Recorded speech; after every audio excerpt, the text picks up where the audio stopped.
상승세로 출발했던 미국 증시가 다시 하락으로 마무리가 됐습니다. 자, 하락의 폭도 제법 크게 만들어지면서 패닉셀이 나왔다라는 이야기가 나오고 있습니다. 자, 기술주들의 하락이 돋보이게 컸는데요. 자, 기술주뿐만 아니라 뭐 전체적으로 다 내리긴 했겠습니다만 특히 테슬라라든지 리비안 이런 기업들의 폭락세가 눈에 띄게 나타났습니다. 자, 이것은 일단 기술주들의 부담감이 커졌다라는 것을 의미할 수 있는 부분이기 때문에 자, 미국 증시가 시사하는 바가 무엇인지 또 이런 변화들은 어떻게 진행될 것인지 알아보도록 하겠습니다.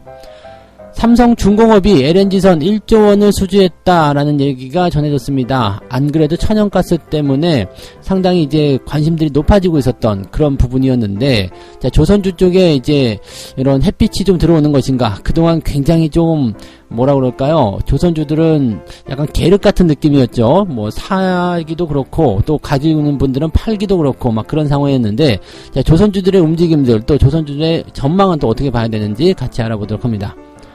위기 때마다 에너지주가 들썩거린다. 자, 예전에 미중 무역 분쟁 때는 히토류가 움직였었는데요. 이번에 러시아와의 관계에서는 천연가스, 원유 이런 쪽이 움직이고 있습니다. 자, 위기 때마다 에너지주들이 들썩거리는 이유, 또 그리고 이 에너지 관련한 부분에 대해서 어떤 식으로 우리가 해석을 해야 되는지, 앞으로는 어떤 상황이기에 이렇게 에너지 관련한 부분이 힘을 내고 있는 것인지, 과연 총칼보다 에너지가 더 무서운 것인지, 거기에 대한 부분들 알아보도록 하겠습니다.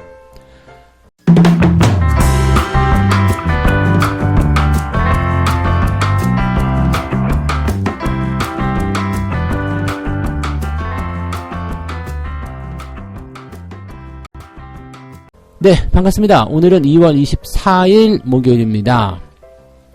자, 간밤에 미국 증시가 또 하락을 했습니다. 상승 출발하면서 기분 좋게 이제 주무신 분들도 계셨을 것 같은데 일어나 보니까 급락이죠.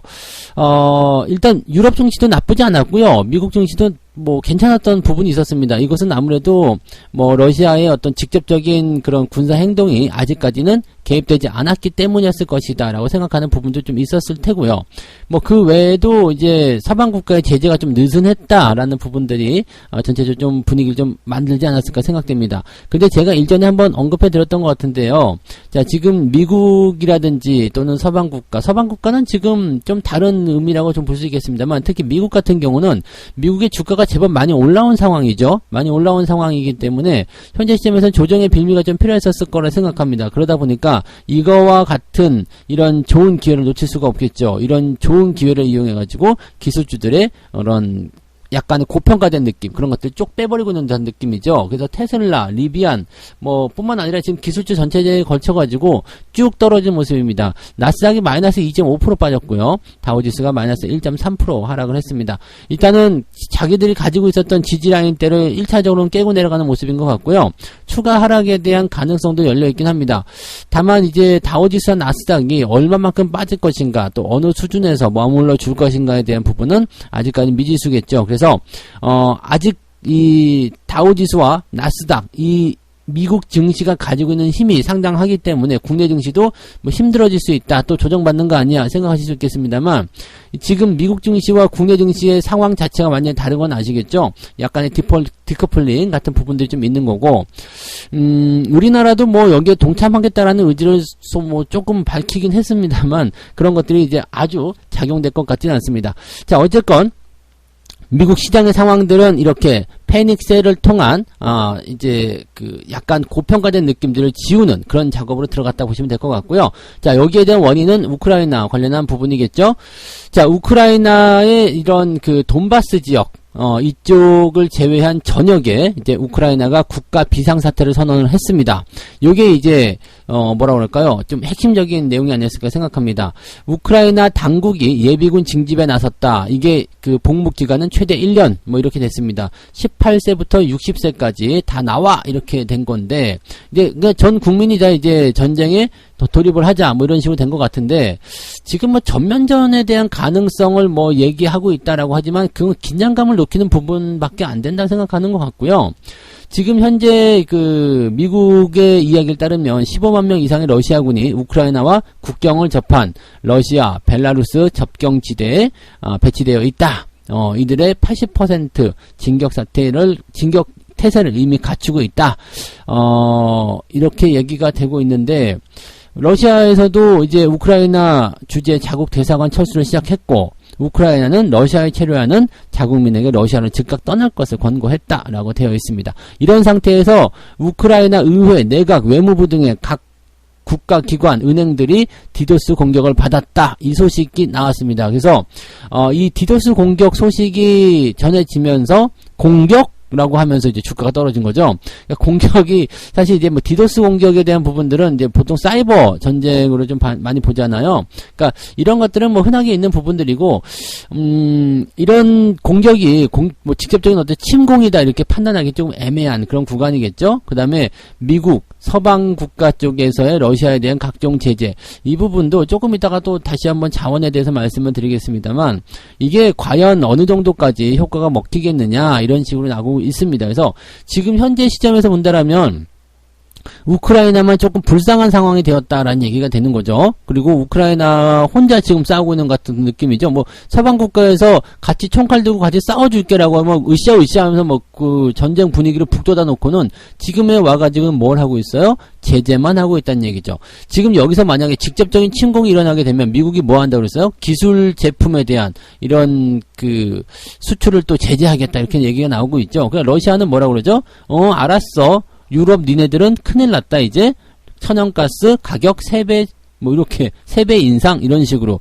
그러니까 유럽이 상당히 지금 좀 고전을 겪고 있는 상태가 됐어요. 미국은 뭐 그다지 큰 적은 없을 거예요. 오히려 이 기회를 잘 이용해가지고 어떤 자기들만의 어떤 주도권이나 또는 어떤 이권을 챙길 수 있는 상황이 좀 된 거고, 증시도 조정을 좀 받을 수 있으니까 상당히 좀 좋아지는 그런 상태가 좀 되겠죠. 그러니까 미국 입장에서 손해볼 게 별로 없었을 것 같고, 유럽만 지금 애매하게 좀 끼어져 있는 상태고, 우크라이나는 가장 큰 피해를 보고 있는 그런 상태가 되어 있습니다. 일각에서는 우크라이나를 버릴 수도 있다, 뭐 이런 얘기가 나오고 있어요. 그 이야기도 조금 이따가 다시 설명을 좀 드리도록 할게요. 네. 자, 그러면서 이제 기술주들의 움직임들이 조금 나쁘게 나타났어요. 기술주들. 이것도 사실은 굉장히 중요한 문제죠. 테슬라가 전 거래보다 7%나 급락하면서 764달러까지 주가가 하락을 했습니다. 그러면서 이제 700슬라, 이거 700슬라 뭐 800슬라 이런 거 같이 붙이지 않았으면 좋겠는데, 하여튼 뭐 이렇게 급락세를 보였습니다. 이것뿐만 아니라 뭐 리비안부터 시작해서 기술주 전체적으로 다 하락을 했어요.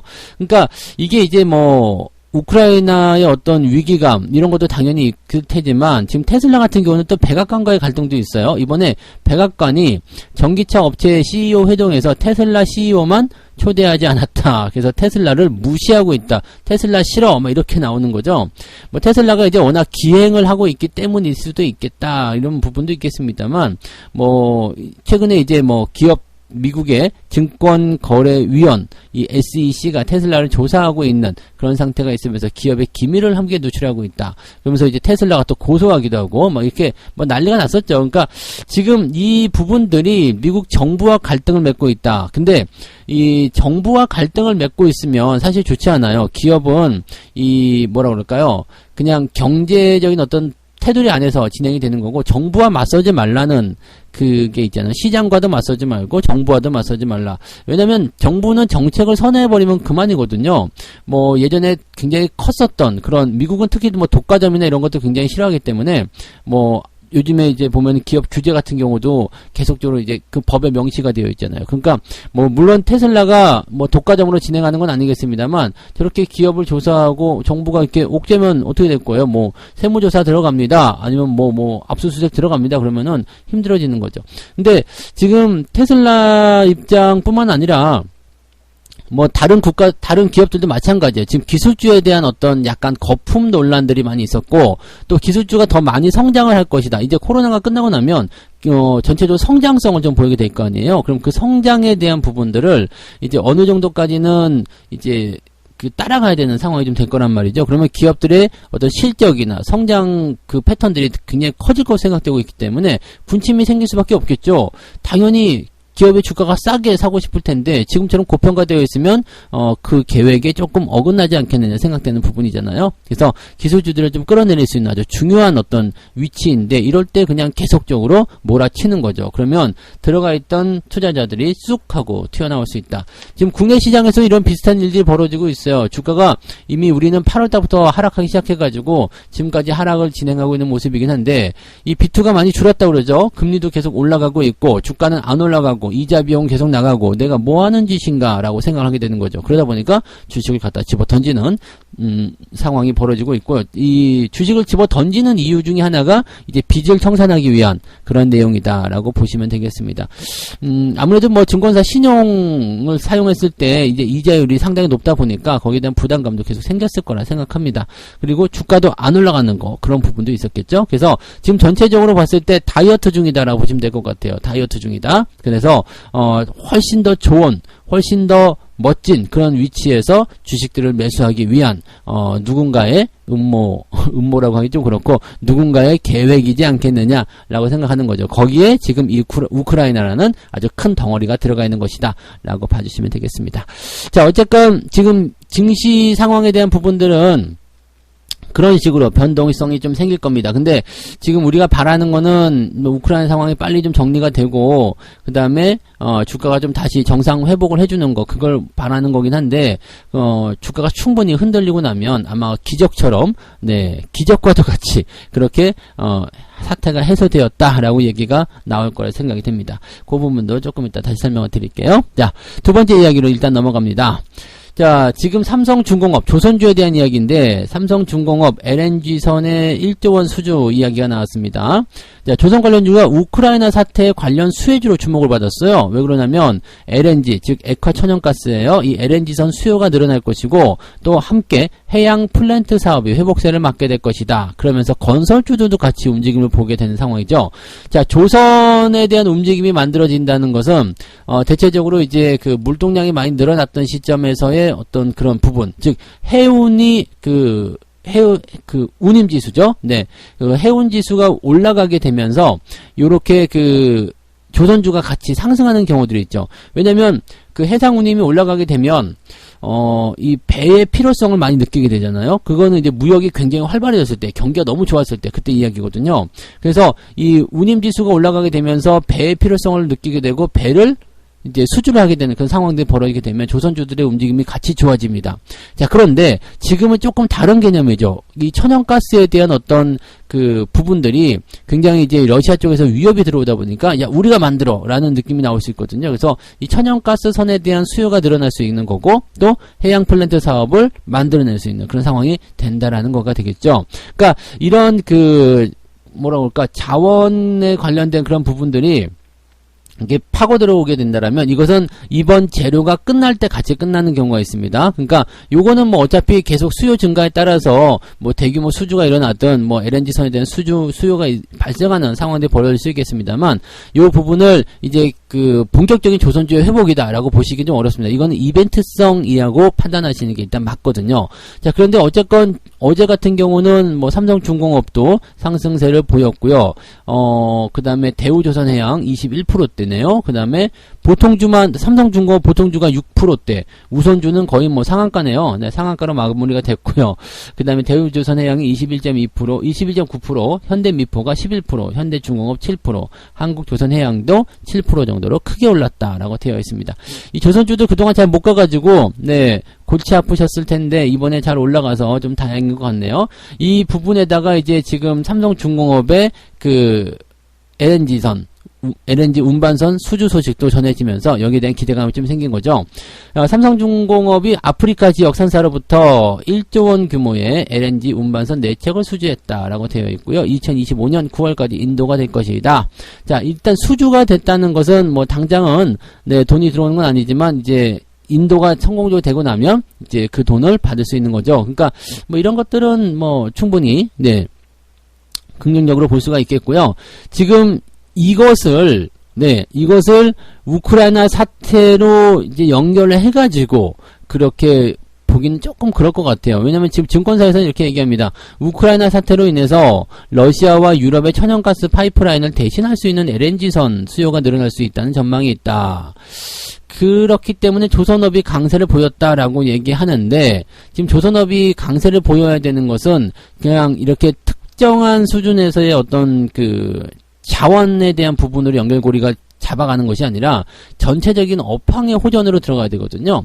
요 자원적인 부분에서 특히 이렇게 그 이벤트성 그런 포지션이 만들어졌다 해가지고 이게 이제 늘어나는 부분들은 대체적으로 단기적 이슈에 그치는 경우가 많습니다. 그래서 이게 우크라이나 상황이 좀 안정적으로 진행이 되게 되면 주가는 다시 떨어질 수도 있다는 거 아니냐, 이렇게 얘기가 나올 수 있는 거죠. 그러니까 지금 상황에서 우리가 이제 이 조선업을 바라볼 수 있는 부분들은 이 LNG선에 대한 수요가 늘어날 수 있다는 전망, 이것은 수요 증가에 대한 부분이냐 아니면 우크라이나 사태 때문이냐. 만약에 우크라이나 사태 때문에 LNG선 수요가 늘어날 수 있다는 전망이다, 이렇게 된다면 요거는 단기성 이벤트로 보는 것이 맞다라고 보실 수 있는 거죠. 생각했던 것보다 너무 많이 올랐죠. 그래서 단기적인 움직임들이 뭐 추가 상승은 나타날 수 있겠습니다만 연속적으로 끌고 올라가기에는 이 재료는 조금 약하다고 보셔야 되겠습니다. 지금 현재 그 서방 국가들의 움직임이나 이런 것들 참고해 본다라면 충분히 이해가 되실 것 같은데요. 요거는 세 번째 이야기로 넘겨서 말씀 좀 드리도록 하겠습니다. 자, 세 번째 이야기 넘어가시면 이게 에너지주들의 움직임들이 만들어지고 있다라는 건데요. 이게 지금 첫 번째 이야기부터 계속 연결돼서 오는 부분인 것 같습니다. 이제 가장 중요한 핵심이 나온 것 같아요. 에너지주들의 움직임. 자, 위기 때마다 에너지들이 들썩한다. 이 자원 전쟁에 요동친다라는 얘기인데요. 자, 러시아와 우크라이나 갈등이 고조가 되면서 석유, 가스, 에너지주의 가격이 요동치고 있다. 자, 가격이 올라가고 있다는 것은 아무래도 이제 거기에 대한 수요를 또 이제 뭐 사재기를 한다든지 뭐 등등의 이야기가 나타날 수 있다는 상황이 좀 될 수가 있는 거겠죠. 자, 이게 예전에 코로나 사태 때 보시면은 이 석유가 너무 남아돌아가지고 폭락했었던 거 기억이 나실 거예요. 근데 지금은 이제 어느 정도 성장도 좀 되고 있는 상태고 수요도 증가한 상태에서 가격이 올라가 버린다 그러면 조금이라도 쌀 때 사놓자 라는 식으로 갈 수가 있는 부분이 되는 거죠. 지금 러시아 같은 경우가 세계 1위 천연가스 생산 국가예요. 그래서 지금 유럽의 약 30% 이상을 책임을 지고 있다라는 것과 전 세계 가스 생산량 2위의 국가, 그 다음에 원유도 세계 3위 국가, 이렇게 되어 있습니다. 그러니까 이 정도면은 어마어마하지 않겠나라는 생각이 들 수 있겠습니다. 그러니까 지금 이 러시아의 어떤 기대는 이런 그 자원의 의존도, 이런 것들이 유럽은 상당히 높다는 이야기예요.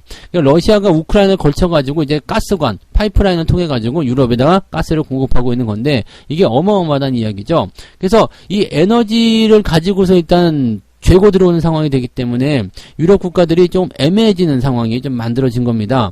그래서 지금 이 우크라이나 상황, 이런 것들이 이 미국과 러시아, 그 다음에 이 서방 국가들 간에 서로 이권 다툼으로 번지고 있는 상태가 되었다. 제가 이거 말씀드렸을 거예요. 그 전쟁으로 직접 막 총칼을 들이받고 막 폭탄을 때려부시는 이런 거는 굳이 할 필요가 없거든요. 그러니까 나와봤자 국지전이나 자기들이 참여하지 않는 상황이 벌어지는 거죠. 지금 전쟁 누가 하고 있어요? 그 돈바스 지역에 있는 그 뭐라고 할까, 반군 세력이라고 해야 됩니까? 이제 독립국가로 해야 됩니까? 하여튼 그쪽하고 우크라이나하고 지들끼리 싸우고 있는 거고요. 러시아는 옆에서 그냥 들어갈까 말까 그냥 그것만 하는 거고, 그런 상태에서 네, 지금 서방 국가나 미국 쪽에서는 제재를 가하겠다. 러시아가 또 침공하면 더 큰 제재를 가하겠다. 그 끝이에요. 그러니까 우크라이나만 지금 애매해지는 거죠. 일각에서는 뭐라고 그랬느냐? 자, 지금 유럽이 어떤 상황을 가지고 있느냐면 굉장히 좀 피곤한 상황입니다. 왜냐면 미국이 나서가지고 막 제재를 가하자 뭐 이렇게 하자고 그랬는데, 사실 미국 입장에서는 뭐 그다지 손해볼 만한 부분은 없어요. 네. 근데 유럽 같은 경우는 직접적으로 피해가 와요. 지금 독일 같은 경우는 그 가스관 그 승인을 일단은 미뤘잖아요. 그리고 뭐 영국 같은 경우도 뭐 국채 발행 안 시키겠다 뭐 등등 여러 가지 제재를 가하는데 굉장히 느슨하다 이거예요.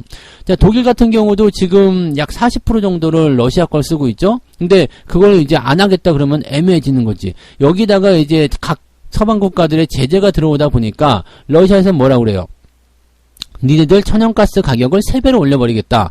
지금 10만원 정도 했던 걸 30만원 정도 올리겠다는 얘기거든요. 그러니까 이만큼 올려버리겠다라고 얘기를 하니까 정말 신세계가 펼쳐질 것 같아요 라는 이야기가 러시아 쪽에서 나왔었죠. 네, 뭐 천연가스 가격 올리겠다. 어떡할래? 그 얘기가 나온 거야. 그러면 일단 뭐 독일이든 영국이든 이렇게 좀 잘 사는 나라들 입장에서도 당연히 타격은 있겠습니다만, 그렇지 않은 국가들, 그냥 나는 옆에만 있었을 뿐인데, 나는 그냥 유럽이었을 뿐인데 이거 가지고 그냥 피해를 보는 상황이 벌어지게 된다면 어떻게 될까요? 당연히 들고 일어나겠죠. 뭐 하는 짓거리냐. 지금 뭐 EU 연합국도 전체적으로 뭐 다 찬성했다, 제재하자라고 얘기했겠지만 실제적으로 이제 자기들이 피해보는 것을 원하지 않아요. 그렇기 때문에 지금 러시아가 이 돈바스 지역, 예, 이쪽 지역을 그냥 점령해서 그냥 끝내는 걸로 마무리하면 어떻겠느냐. 네. 근데 만약에 이렇게 돼버리면요, 우크라이나의 나토 가입은 물 건너 가는 거죠. 네. 근데 지금 당장 나한테 피가 오는 거 싫거든. 우크라이나에 어떻게 되든 말든, 네, 당장 그렇게 되고 싶지 않다 라는 생각을 일단 하고 있을 거야. 그럼 미국이 혼자서 여기서 으쌰으쌰 할 필요가 없어요. 네. 너희들 거기서 그냥 그대로 끝내. 러시아 침공은 아니야. 이렇게 나올 수 있죠. 왜? 정의를 내리는 건 아주 쉽거든요. 독립국가는 인정이 됐지만 러시아가 직접적으로 뭐 행정권 하는 건 아니다. 근데 우리는 다 알죠. 속국이 된 거 아닙니까? 그 뭐 우방국가야 이렇게 얘기하지만 그냥 러시아의 어떤 영토다라고 생각할 수도 있는 그런 사실상 영토지 뭐. 그러니까 크림 반도와 같은 그런 사태가 벌어지고 있다. 이런 내용이 좀 되는 거고, 지금 보면은 이제 미국은 이제 첨단 기술력이나 이런 것들을 가지고서 러시아를 압박하는 상황이 된 건데, 유럽 같은 경우는 그냥 뭐 애매하거든요. 뭐 그냥 니들이 우리한테 가스 주는 거 우리가 안 사줄 거야? 그랬더니 러시아는 사지 마. 이게 아주 간단한 거거든요. 사지 마. 그러면 니들 어떻게 할 건데? 가격 막 올려버릴 거야? 뭐 이렇게 얘기하면 일단 당장 필요하잖아요. 저는 이 자원 같은 건 당장 필요하기 때문에, 그렇다고 뭐 땅 파서 나올 수 있는 것도 아니죠.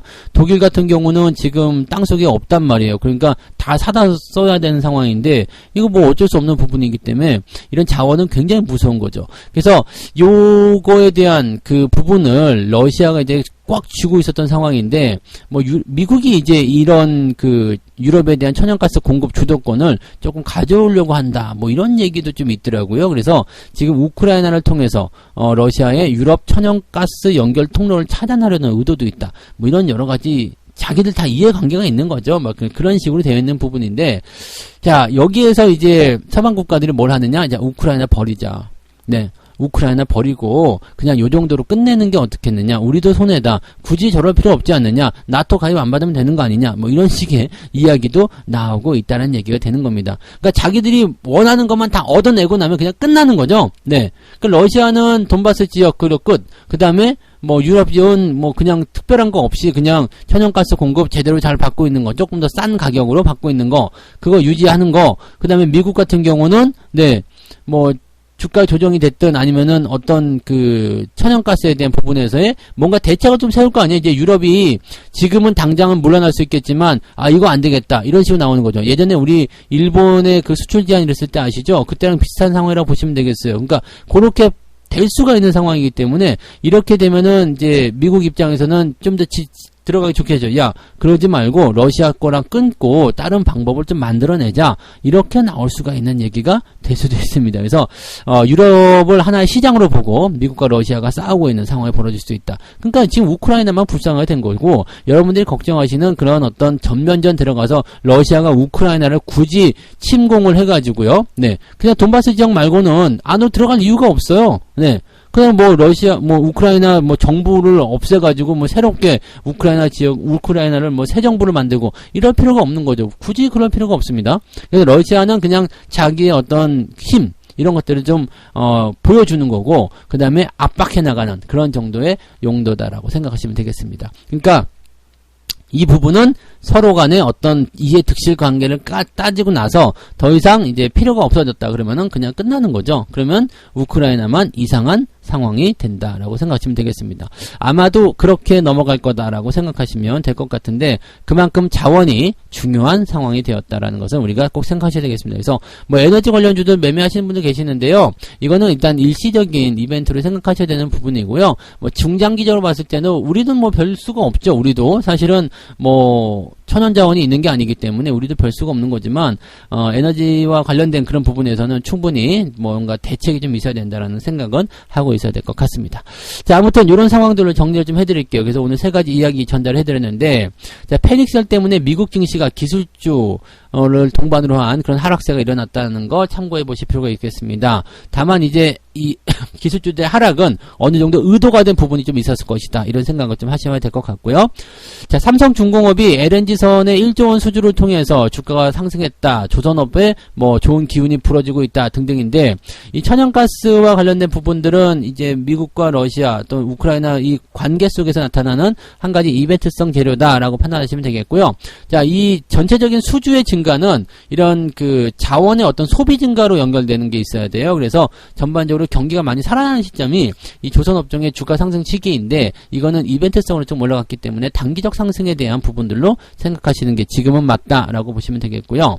자, 위기가 있을 때마다 에너지들이 들썩들썩하고 있는데 에너지 관련한 종목군들이 움직이는 내용들은 당연하다라고 볼 수는 있겠죠. 이벤트성 재료니까. 근데 지금 이 우크라이나 사태로 통한 이 에너지 관련한 부분들은 어떤 식으로 생각하셔야 되느냐. 우크라이나만 지금 불쌍하게 되고 우크라이나가 벌어질 수 있는 위기에 처해져 있다. 이렇게 생각하시면 되겠습니다. 결국에는 우크라이나의 뭐 이런 나토 가입이나 아니면은 뭐 독립 의지나 이런 거 별로 의미가 없었던 거고 자기들끼리의 어떤 이해관계 강대국 사이에 끼어가지고 그냥 애매한 상태가 된 것이다. 그리고 아마도 이제 러시아가 이제 천연가스를 무기로 해가지고 강력하게 나가고 있기 때문에 우크라이나를 버리고 가자 뭐 이런 식으로 가지 않겠나. 어쨌든 자기들만의 어떤 그런 이건이 들어가는 부분들이다라고 생각하시면 되겠죠. 그래서 에너지 관련주들에 대한 부분들 주가 상승이 일어나니까 좋긴 좋은데 우리가 고민해야 되는 것은 단기적 이벤트적으로 생각하시는 게 유리하다라고 보시면 되겠습니다. 네.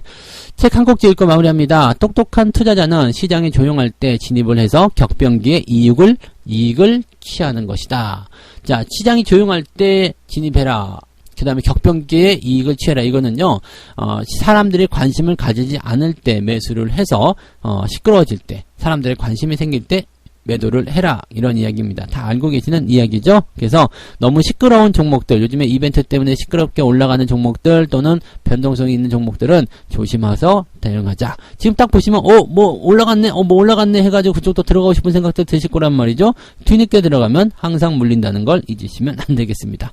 자, 오늘 여러분들 성공투자 이어가시고요. 저는 장중시장에서 또 다른 이야기로 돌아오도록 하겠습니다. 고맙습니다.